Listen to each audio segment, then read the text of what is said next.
হাসির ঝিলিক থামে না যে ভাই, আমরা শুধু হিসাব কষি, পকেটে কিছু নাই। আগে বৌদি ডাকতো আমায়, বসো দাদা চা খাই, এখন বলে ব্যস্ত আছি, পরে এসো ভাই।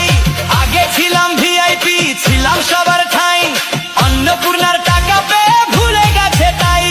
বৌদি আমার অন্নপূর্ণার টাকা পেয়েছে, তাই তো আজ বৌদি খুব খুশি হয়ে